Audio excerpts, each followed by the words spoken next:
Howdy, howdy, howdy, my name is Anachi Sasuke. Welcome back to SCP Saturdays. So, to be totally honest, I don't even remember what happened in the last episode of SCP Saturdays, but in this one, we're going to be starting with a couple of things I came across by way of the SCP Wiki? Not SCP Wiki, the SCP subreddit.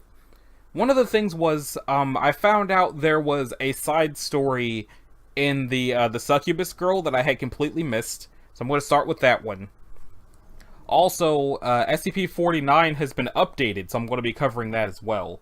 And finally, I had a request to cover the experiment log of the 3D specs. So that's what I'm going to cover for this episode, because SCP-49's update and the experiment log for the 3D specs are really long, and I'll just do other stuff in the next one, whenever that happens to be. So, first off, the suicide note. I'm going to kill myself. Who am I kidding? I probably can't even die at this point. I know that the cyanide I injected isn't working because of the antitoxins put into my blood over a decade ago. Arsenic doesn't work either. Tried using rat poison and got no results. Everyone at the Foundation thinks I'm omnipotent, that I'm some kind of reality-bending psychopath who goes on wacky adventures with Kondraki, Bright, Wrights, and Crow. Oh, how fucking wrong they are. Connie's in a psych ward, Bright joined the Serpent's Hand and finally managed to die. Wrights merged with that thing she called her pet project, and Crow. Poor Crow, I had to shoot him myself. So, only I remain. Alto Clef. Alto, I will take the shotgun to a reality bender's balls and pull the trigger at point blank range, Clef. Alto, I blew up the Challenger with my mind, Clef. Alto, I tried killing 239, Clef. Alto, fucking Satan, Clef. Maybe the last part is true. Maybe I am Satan. And as my punishment for defying God, I'm forced to never be able to interact with anomalies. I'm not a reality bender, just the opposite. I'm a reality anchor. I'm the only thing that's certain in a world where Yellowstone National Park just started being noticed less than a year ago, and where the spontaneous combustion virus breached containment and killed an entire site in a week, whereas something that claims to be God and walks around containment unhindered, except he can't walk very well anymore, I made sure of that. My last act in life before I pull the trigger. I can't see ghosts. I can't walk to another universe. I've tried it. And there's an invisible barrier that keeps me from going through. I can't be affected by bends in reality, but I can touch those who bend it. I can't operate anomalous machinery. I nearly broke 914 by just trying to use it in a test. I can't be seen by anything that would even remotely qualify as an actual deity or demon, and I can't see them either. I can't see any of the hundreds of thousands of wonderful and terrible things that walk in our world. I can see Bigfoot, aliens, and some other cryptids, probably because they're not anomalous in the traditional sense. They're part of this universe, not from outside it. I've only ever been able to interact with 3 anomalies ever, all of them female, go figure. The first one was... I can't even remember her name. I knew it at one point. I think it started with a D. She was the love of my life, and I was told to kill her. I was told to take a shotgun to her head and blow her away! Just like I blew away a common Bixby or a Mary Sue or a Type Green or whatever you called them. I couldn't. I saw in her eyes that she was afraid of me, so I did what I had to do. I ran from the Coalition until there was nowhere left to run. I pledged my services to the Foundation if they promised amnesty for... Dyrene, that was her name. I still remember the first Bixby I killed. She was 12 years old. I had to run her over with a car. The only thing she did was make one of her dolls come to life because she was just so lonely and needed a friend. She was bullied at school to the point where she started cutting herself. She was 12! She shouldn't have had to worry about what razor blades would leave the least noticeable scars or getting hit by people in black vans. Alphine told me I was doing a service to the world. I had half a mind to shoot her right then and there. I waited for about 6 months before I actually did. Made it like a mugging gone wrong. The second anomaly I was ever able to interact with was Epon, my daughter. I say interact, but I'm still immune to her anomaly. I knew it was her the instant I saw her. She had her mother's eyes. She's my only proof that there was a man named Alto Clef. My daughter, who's stuck in a cell because the Foundation is afraid that every male in the world is going to try raping her. They call her a succubus. What a joke. That she was a succubus will be the other way around. So, my daughter, who you know was 166, is being held against her will for the simple reason that she was born. She doesn't deserve it. I'm hoping that what I left with her will stop anything else from happening to her. And yet, I can't do anything about it. I can't even let her know I'm her father. The Foundation just thinks it's another anomaly that I'm immune to because I'm an anchor in a stormy ocean. But I know she's my daughter, and I want her to be happy. I tried making her life a little better, but I had to use half of my contacts just to get a single note into her cell. I had to use the other half to leave my last gift for her. Ipan, I'm sorry. The third one I could interact with was Sigaros. 239, as you know her. That whole shitstorm with her, it was because I was scared. I could actually feel her in my mind, and I was terrified. I had to kill her because if she could get into my mind, she could do anything. I couldn't let that power go unchecked. The whole telekill sword thing was bull, and my hands a sharp stick could have killed her. I think that whole thing happened the way it did because whatever 239 is, it wanted to toy with us. It wanted to laugh at us. It made me fight Kandraki. It made the thoughts of my mind into a dragon. It made everyone else act like fucking idiots just for a laugh. It was doing that for years, ever since we discovered it. She's dead now. I put a cocktail of cyanide, arsenic, whatever 35 and 75 produce. I got it from the coffee machine with the help from an assistant. And a few other things into her system. She melted right then and there. Since then, people started acting normal again. Gary actually laughed yesterday when I told him a joke. It almost made me rethink this plan. But I know the Foundation is going to figure out who melted 239 at some point. And because the Foundation's motto is secure, contain, protect, not destroy, destroy, destroy, I'm going to get my mind wiped and dumped on the side of the road in Albuquerque or something. I'm not about to let that happen. My name's not Alto Clef, but it's probably the name you'll know me by, assuming the O5s don't expunge all record of my existence. My will can be found in Dr. Bright's old office, behind where he used to keep the picture of his family on the southeastern wall. Assuming I can go to hell, well, I'll see you all there someday. Alto Clef. The above document was found in the office of Dr. Alto Clef following the sound of gunshots being reported from the general vicinity. When security teams arrived, blood matching that of Dr. Clef was found on the wall directly behind his desk, along with some brain matter and buckshot embedded in the wall. A cement shotgun casing was found underneath his desk, along with a Winchester 1912 shotgun that formerly belonged to Dr. Clef. Saliva matching his DNA was found on the end of the barrel. To date, Dr. Clef's body has not been recovered. His current status is unknown. And it looks like this doesn't lead to a whole story. It just leads to a whole bunch of different doctors that were mentioned. And also the Global Occult Coalition. So I don't know if there's a tail in there somewhere, because it says tail. I don't know if this is attached to anything or just is. So next up, the changes for SCP-49. So let's go to the bottom. These changes were made on May 11th. So it took me a little bit to get back to it, but I did want to cover this.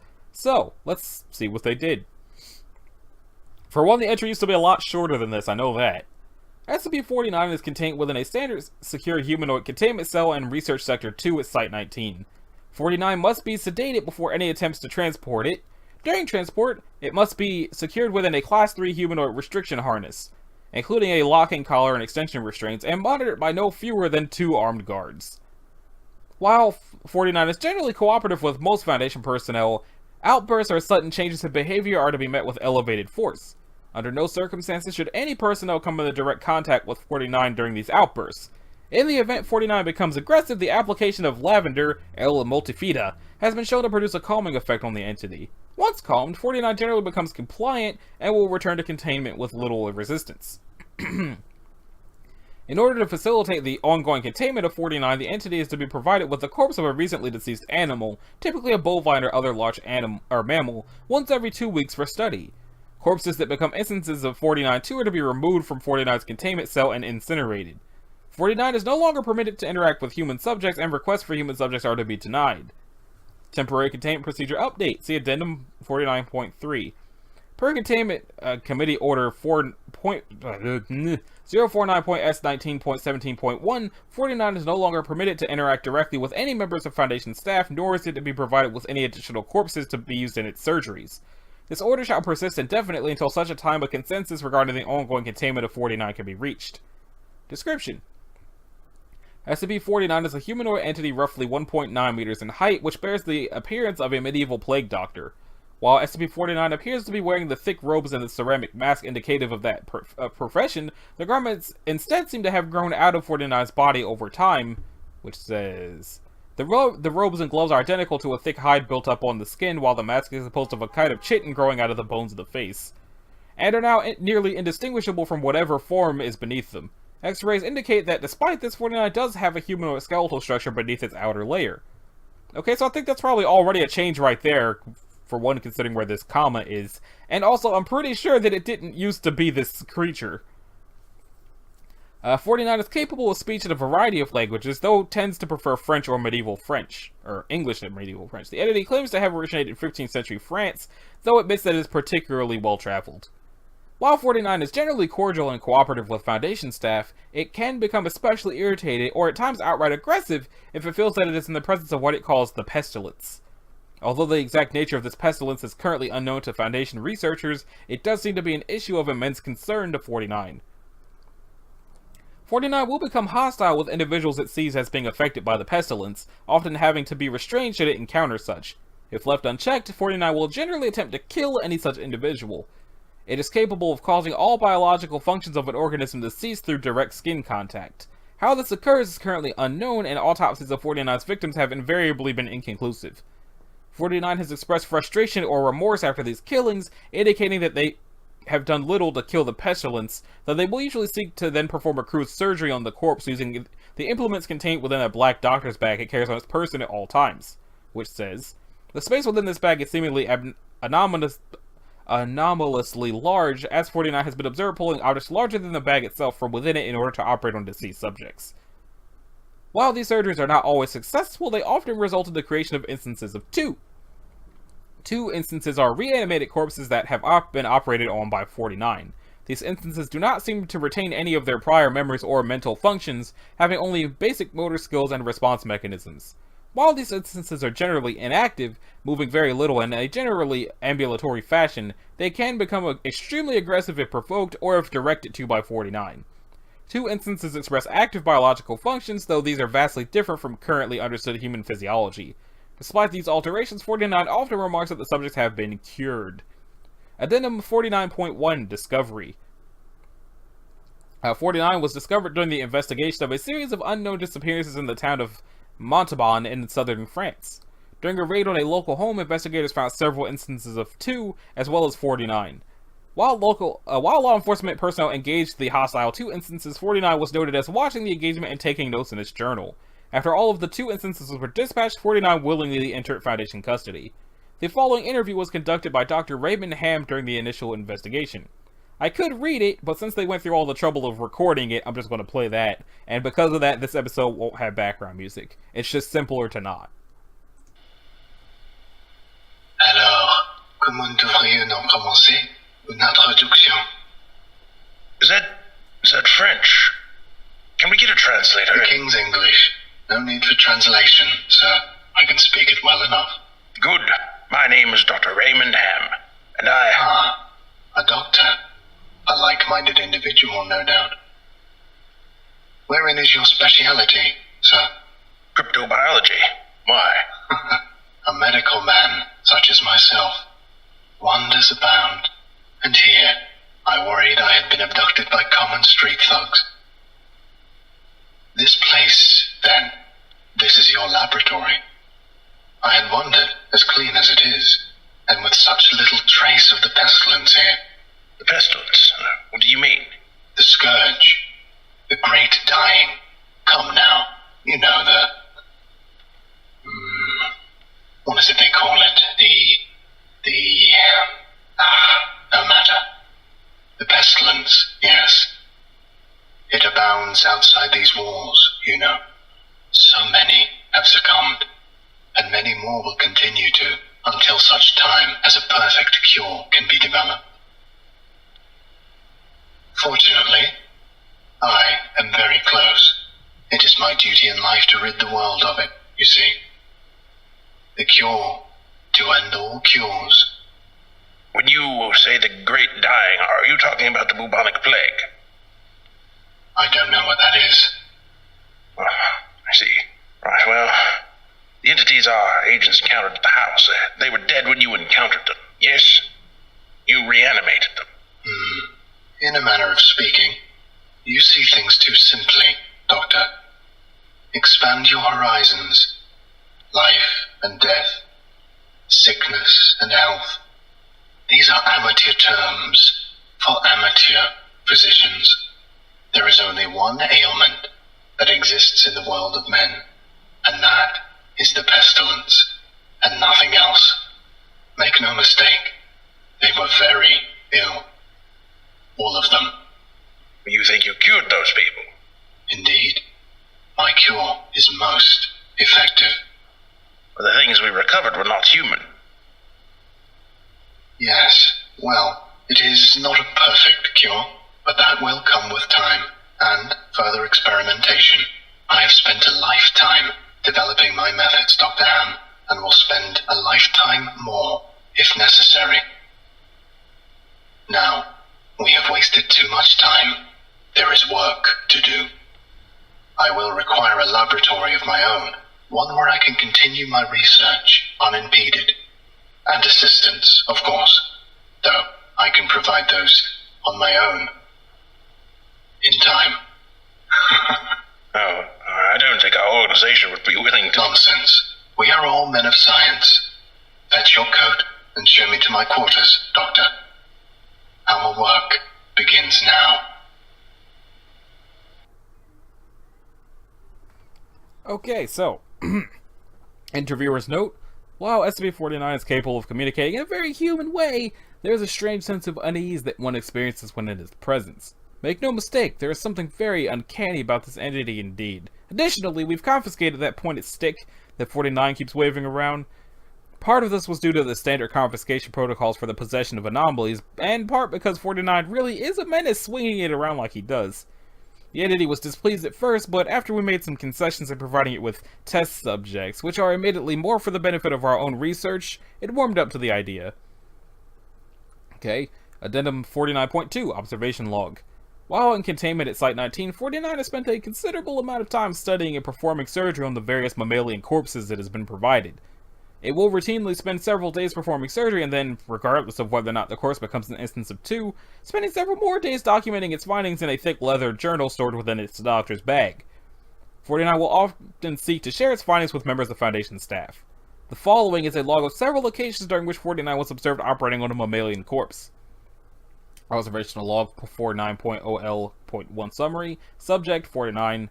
Preface. Test subject disposable 85123 was introduced into 49's containment cell. The entity expressed sincere gratitude towards all members of the containment and research staff. Observation notes. Began asking the disposable dude several standard medical questions as it began removing tools from its bag. Shortly after finishing preparations, it quickly closed the distance between the two, killing the subject with a touch of its throat. Afterwards, 49 made a number of considerable alterations to the basic structure of the subject's corpse, often introducing fluids from its bag into the subject by way of a hand-powered pump and copper tubing. The resulting 2 instances became animated, flailing and grasping at the walls of the chamber with a number of manufactured limbs while moaning out of an oblong orifice now present in its sternum. During this time, 49 was observed taking notes of the instance in its journal and remarking to the watching research staff about the efficacy of its cure. Security personnel entered the chamber to move 49 back to containment and were attacked by the instance. The security team dispatched the 2 instances and 49 returned to containment with no resistance, stating it was pleased with the results. Okay, next one. Subject 49, preface. Provided with the corpse of a recently deceased goat, expressed gratitude at the provision. Observation note. Operated on the goat for several days, eventually resulting in an instance of 2. Expressed pleasure at this outcome, though admitted the disease was still in its nascent stage. My veterinarian practice is rudimentary, but the patient responded well to the procedure. 49. Preface. Was provided the ghost of a recently deceased orangutan. Expressed noted gratitude at the provision due to the similarities between the orangutan and common human physiology. 49 spent several days operating, reanimating it several times. However, appeared to be discontent with the results it experienced, returning to the creature 3 more times after its initial reanimation for additional work. After it was unable to reanimate the corpse a 5th time, 49 turned the corpse over to Foundation staff for incineration, stating, "I've learned so much from this, though I fear that my early optimism was misplaced. I hadn't yet come across such a stumbling block in my road to the cure. More subjects like this would do a great deal in advancing my research." Provided the corpse of a recently deceased bovine. 49 expressed mild annoyance at the provision, though it accepted it nonetheless. 49 had stated his desire to work on human subjects several times between this occasion and the earlier provision of an orangutan, noting his discontentedness when they would not be provided. Observation note: 49 spent several days operating on the bovine corpse, breaking only to dine on a requested dinner of thin crackers, salted pork, and hard cheese. Expressed that it does not require sustenance but enjoys it and feels that the food helps put it in the right mind to operate. Beginning first by embalming the corpse, 49 was observed producing a number of long syringes from its bag, each containing a different dark viscous fluid. 49 described these fluids as essences of the humors, and elaborated by saying the pestilence may bring about a systemic imbalance. In such a case, before true healing can begin, one must find the humors in the balance or the body will reject the cure. And it says, added to the statement by saying, this is, of course, elementary knowledge for the practical physician. I would have thought you would have learned this during your education. Over the next few days, 49 spent a considerable amount of time adjusting the organs of the bovine corpse with a number of large metal instruments. After 8 days, 49 attached a lightning rod, during which Dr. Ham exchanged for an electric cattle prod attached to an extension cord, and struck the corpse in several locations. This action seemingly had the effect of reanimating the bovine, which once again became ambulatory, despite the inversion of the head and reorientation of its limbs. And now there's another interview. We've watched you work for several weeks now, and honestly, I'm not sure I understand what you're doing. Could you describe your process in detail? Oh, goodness no. The process is most intensive. As I said to your assistant, the best instruction you will find about my methods are here, in my journals, as I have kept exhaustive records of my work there. Oh, I see.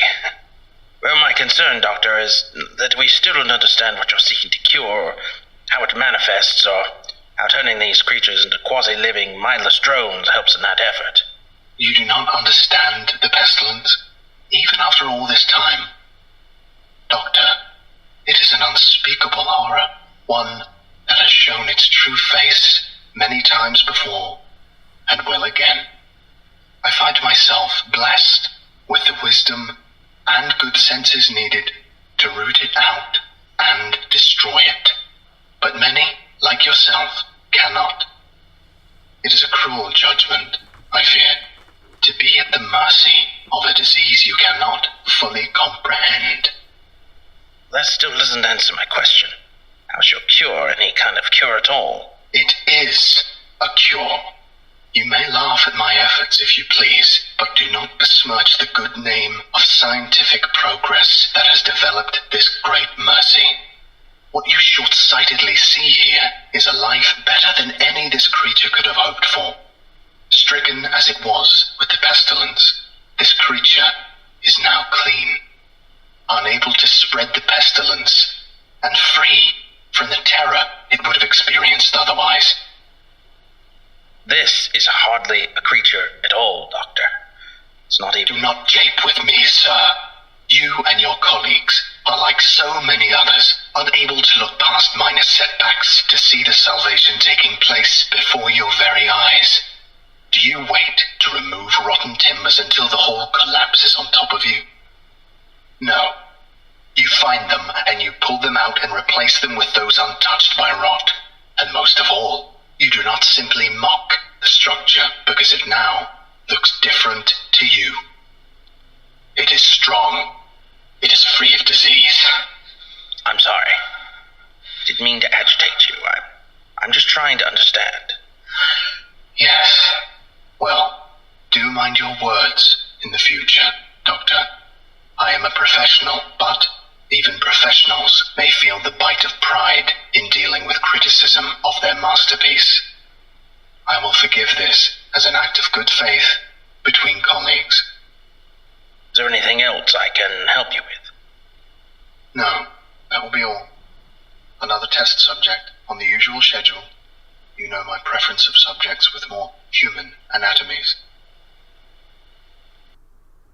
Attending researchers note: SCP-49 does seem to genuinely want to help other humans, though it has not been able to provide a concrete example of what exactly it is trying to save us all from. I've watched it now over several weeks, and while the outcomes do not seem to ever change, 49 continues to claim that it is growing closer to its perfect cure. I think the entity may be more aware of the reality of these outcomes than it would like us to think.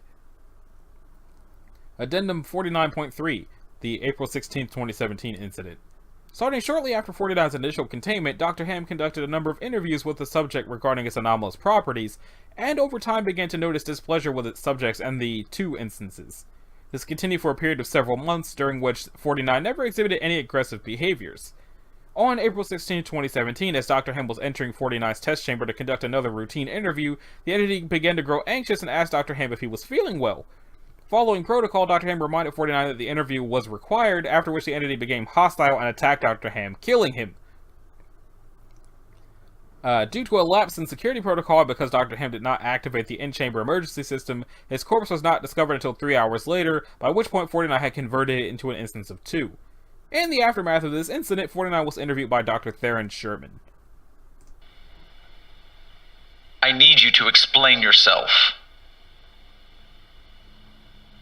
SCP-049, you are being directed to explain your actions, and I will remind you that failure to cooperate will result in further restrictions during your containment.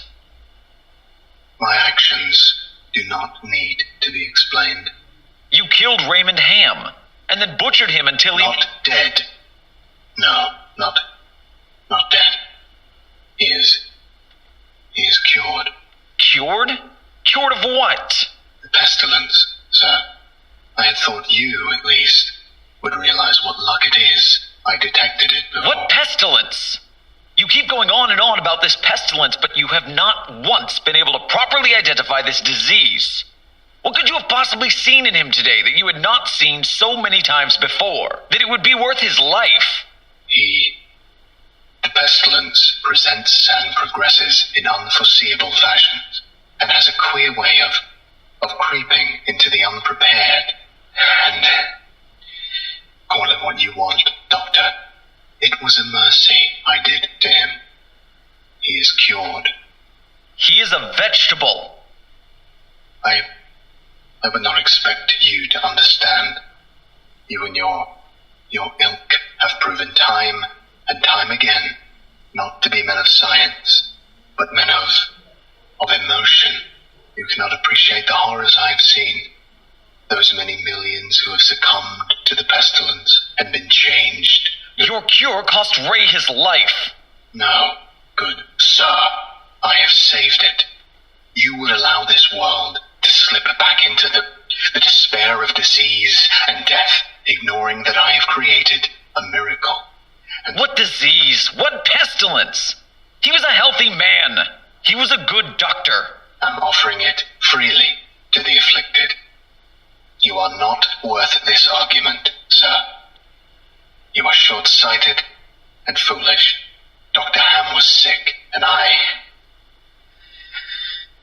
cured him. I am the only one who can do this. My work must continue. There is still so much to learn, so much. I've had enough of this. And consider your allowances revoked. Saved, even you. Welcome to containment, 049.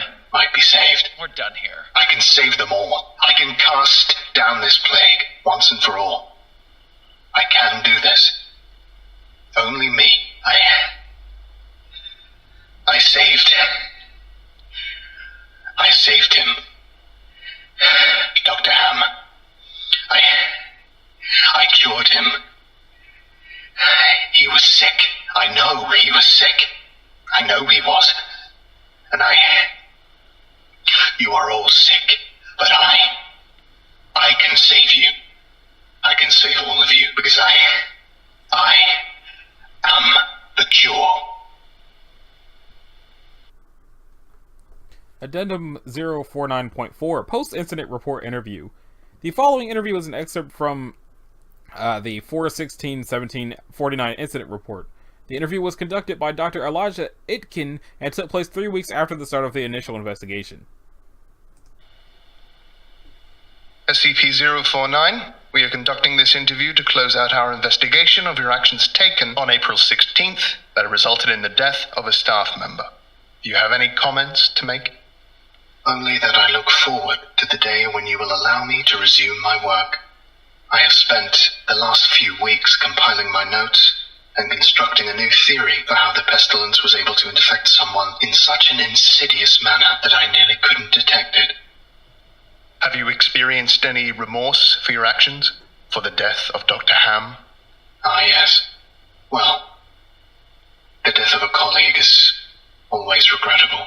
But in the face of the pestilence, we must be swift, Doctor, and act without hesitation. Dr. Sherman noted in his report that you seemed to be mournful during your initial interview. Mourn? Perhaps. I had not thought that. It is lamentable that a fellow doctor became infected.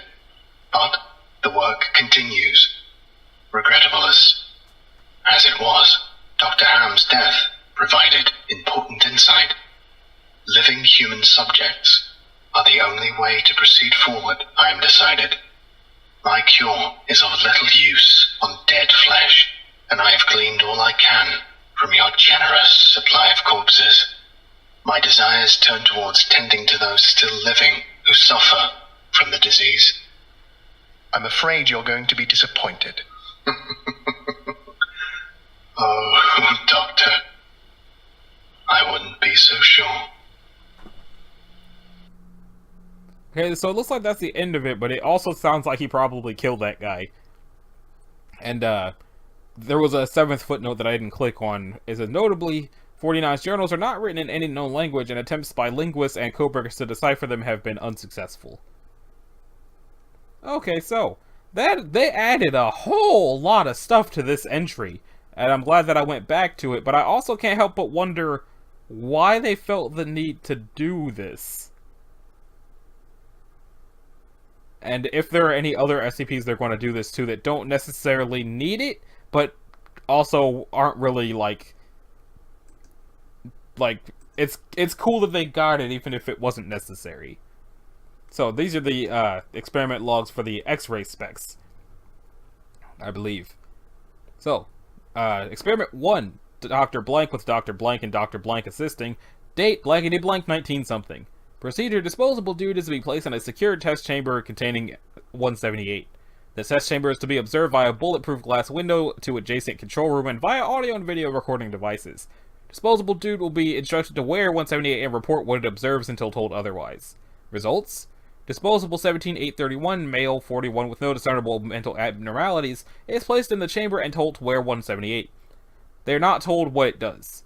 He does as instructed, and then immediately expresses distress by throwing it away and covering his eyes while vocalizing fear. The staff instructs him to describe the source of his distress.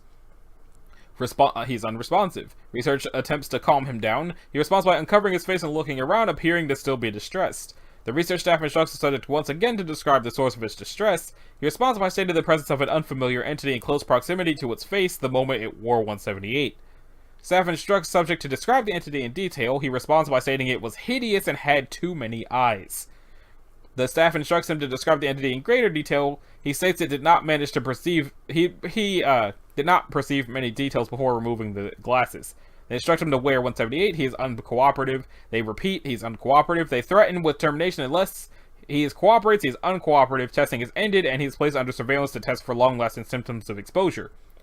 Subject displays symptoms of mild paranoia for 2 days before returning to normal behavior patterns. Surveillance ended after 30 days, and he is terminated. Note: well, this wasn't very informative, but at least it confirms we have actual anomalous object in our hands. Experiment 2, Doctor, blank, 19-something. Disposable dude, all the same things for the procedure. Result: disposable dudette, 63-164, 31, no mental abnormalities, placed in chamber, wears them. She's not told what they do. She does what as instructed, and immediately begins emitting expletives and walking backwards towards the test chamber wall, looking intently at something to their 1 o'clock. Research staff instructs subject to describe what they're seeing, presses back to chamber wall and discussing an entity standing halfway across the test chamber by the wall looking at the wall. Research staff instructs subject to describe the entity in detail.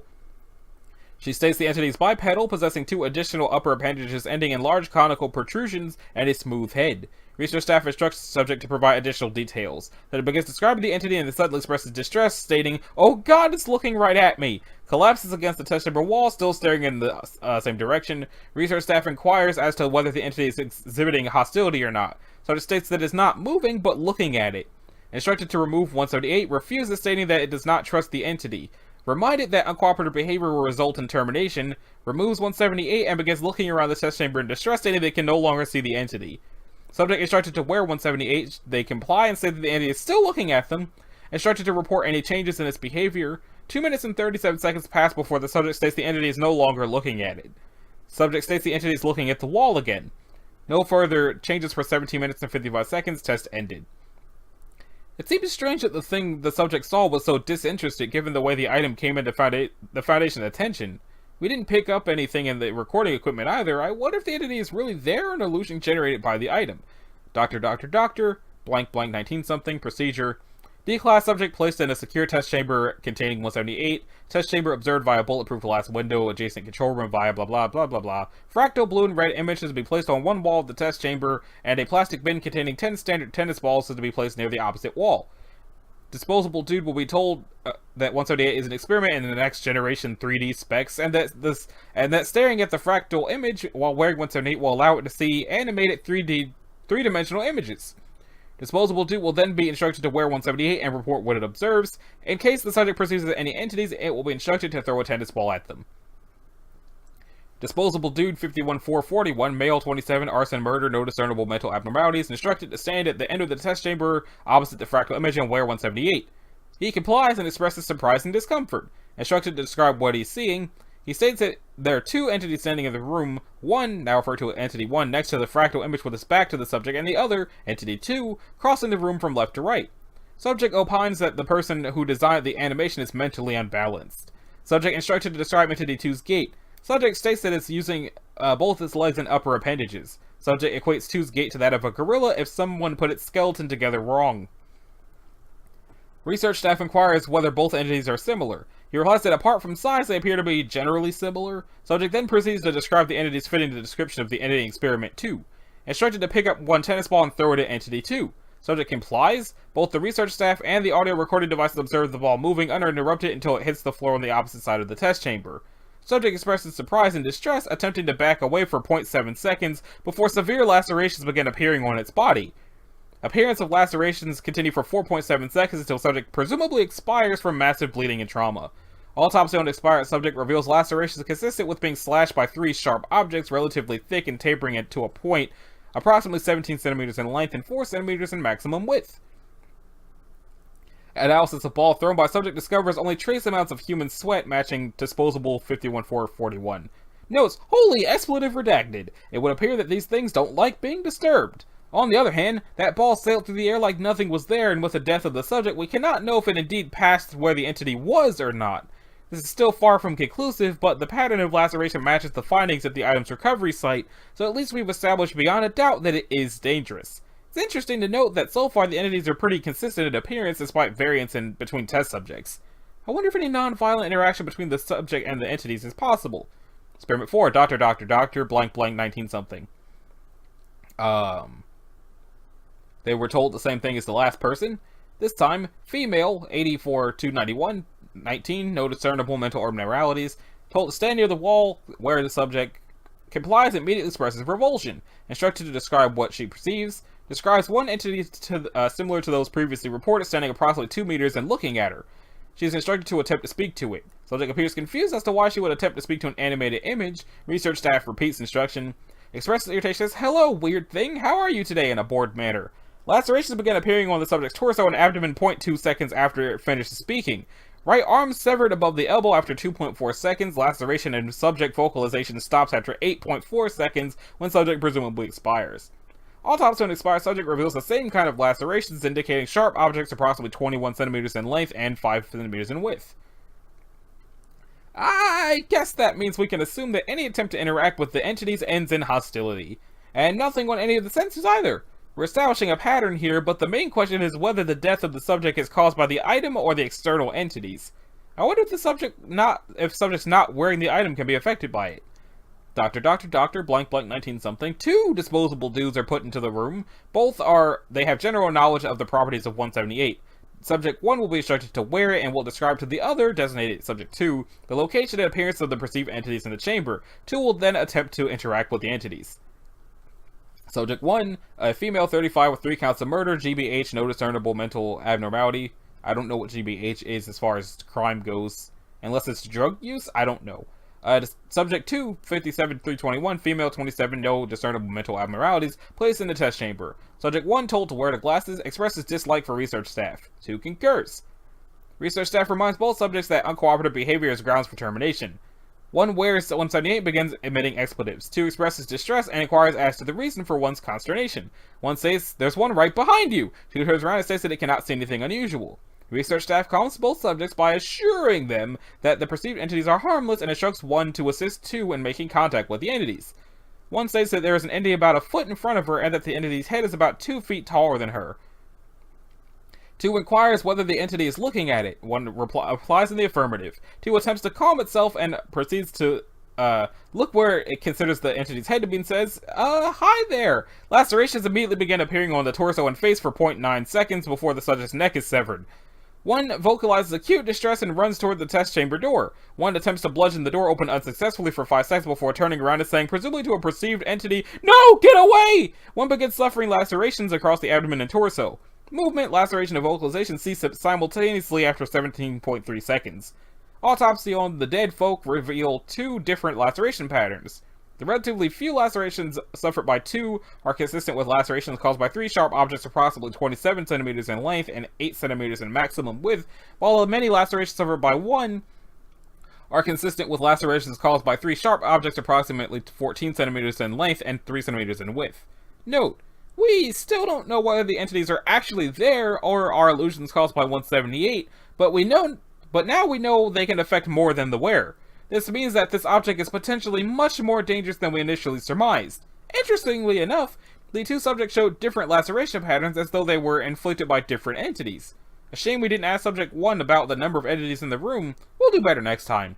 It's also possible that subject wouldn't have been harmed if she hadn't addressed the entities herself. That's also worth checking out.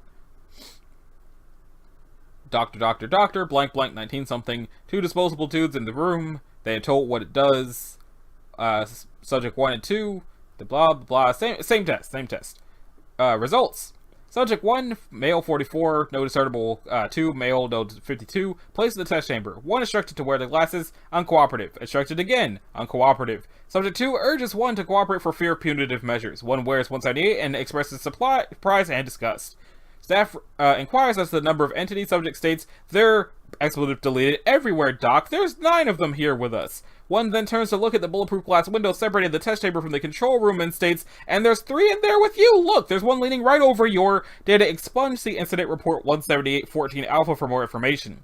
Notes: following the loss of all research staff in incident 178-14 Alpha, the containment protocols have been revised. 057. Experiment 7. 2 new doctors, new year. Let's see. Disposable dude is in the test chamber. 2 partitions, 5:1 ratio, with a smaller partition covering the chamber entrance, separated by bulletproof glass with a small hole in the middle, covered in steel mesh to allow the passage of sound from one partition to the other. The test chamber will be observed remotely via audio-video recording devices, via infrared cameras, electromagnetic radiation sensors, and motion detectors. Subject is to be told of 178's nature and instructed to wear 178 and attempt to communicate with the entities on the other side of the partition. So, the subject is D13627, male 52, rape double homicide. He's not insane though. He's placed in the test chamber, told to wear the glasses. Expresses displeasure but complies. Instructed to describe what it sees. Describes 4 entities in the other partition.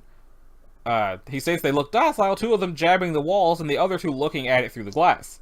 Research staff inquires whether any entities are present in the subject's partition. He looks around and replies that none are present. He is instructed to attempt to communicate with the entities. He expresses desire to get this over with. Subject says, presumably towards the perceived entities, "Hello, can you hear me?" before recoiling suddenly. Research staff inquires as to the reason he recoiled. He replies that the entities have begun pounding the glass with their upper appendages. Research staff inquires whether they are succeeding in causing any visible damage to the partition. He replies that they are not. Audio recordings fail to pick up any sounds apart from those emitted by the subject. They inquire whether the subject can hear the entities pounding on the partition. He appears perplexed and replies to the negative. No changes occur for 10 minutes and 14 seconds. Research staff announces the end of the experiment. He expresses relief and removes 178, placing it on the floor. The test chamber door opens and 2 security personnel, agents stated expunged, demand that the subject comes with them, presumably to D-class cells. He turns towards the door and begins complying when lacerations began appearing across his face, torso, and upper arms. He vocalizes distress and both security personnel recoil and emit expletives.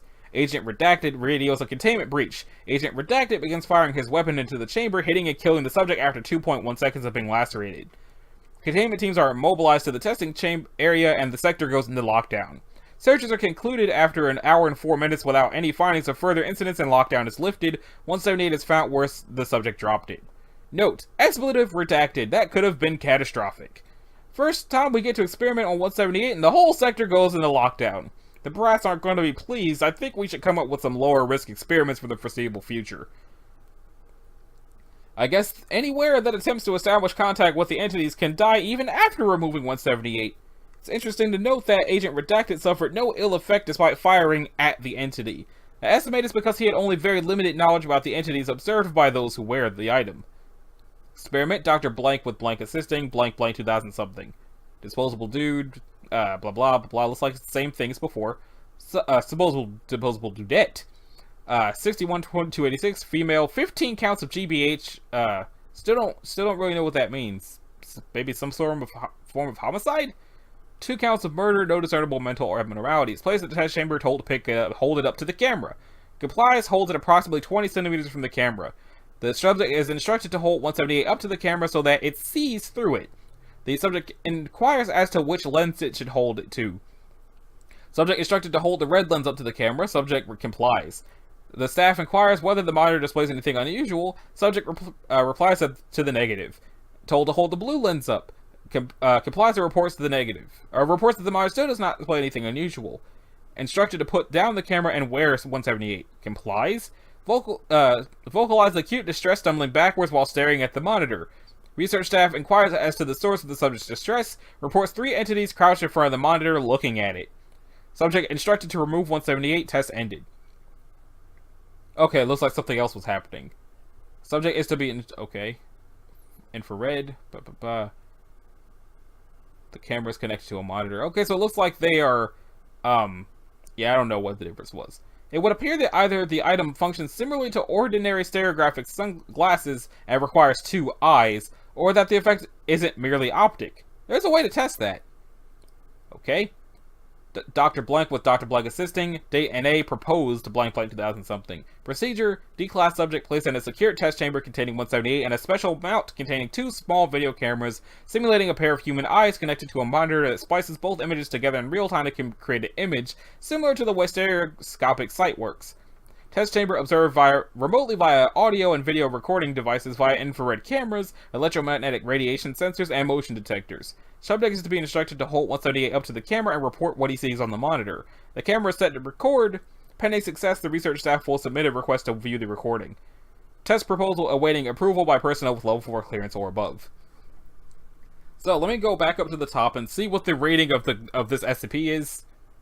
It's Euclid. That sounds like it should probably be Keter. Following incident 178-14 Alpha, all tests are being monitored remotely. All the experiments are logged there, and it looks like they never actually say what happens in Alpha unless you check out the experiment log, and now we know. So, that about does it for this episode of SCP Saturdays. In the next episode, at the very least, we're going to cover the teleportation areas of where Grabnock showed up at from earlier this week. So, this has been Nachi Sasuke. Thanks for watching this episode of SCP Saturdays. If you liked it, a like and a subscribe would be groovy. If you didn't, you don't need to do either one of those things. And I will see y'all in the next one. Later.